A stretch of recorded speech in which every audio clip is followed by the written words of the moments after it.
But we are really wanting this conversation, not this today, conversation to activate within you is this understanding of when you get out ahead of things, then you're not always on that bleeding edge where every thought must be precise in order to save your life.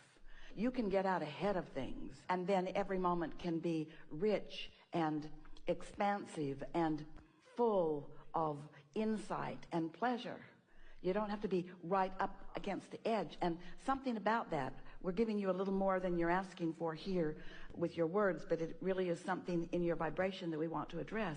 And that is, you're not being challenged by the universe. This is not a contest of wits. This is vibrational response to a vibrational output. And when your output is happening accidentally or by default, then you kind of get potluck. It's sort of a crapshoot what comes back to you.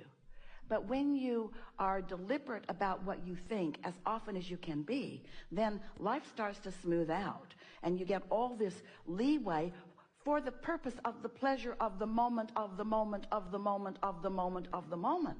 You're not being tested here. Somehow that theory got a footing a long time with all of you, and so you've got yourself up against this hard challenger, and there is no challenger.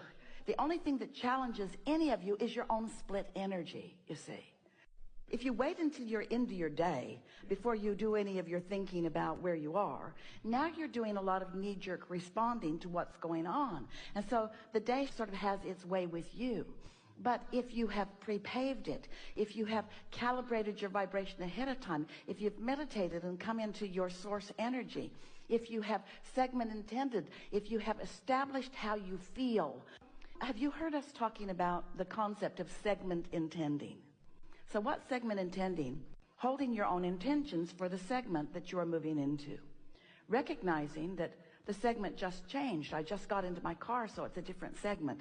Or I just answered the telephone, so it's a different segment. Or. So what is it I want from this segment? It was a focusing technique.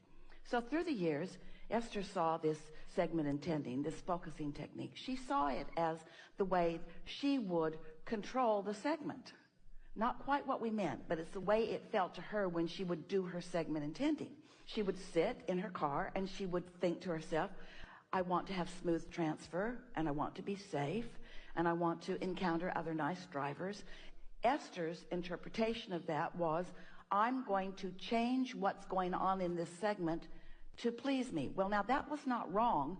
That's the way she interpreted it. But today we're putting another nuance on it, that as you settle into this, you will feel the power of it.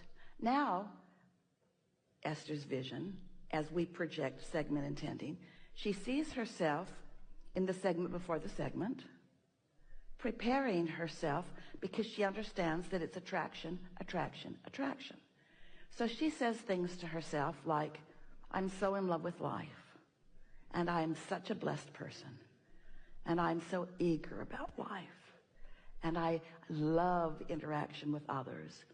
And she's using all these feeling words. I feel stable, and I feel secure, and I feel full and fun. And so she's isolating those feelings through thought, and then it's like creating an atmosphere around her, like a bubble. And now this Esther bubble is now moving out into the world, and only what matches the bubble can be her experience. She's not controlling the other things out there. People aren't shaping up all over the world just because she's marching through the airport.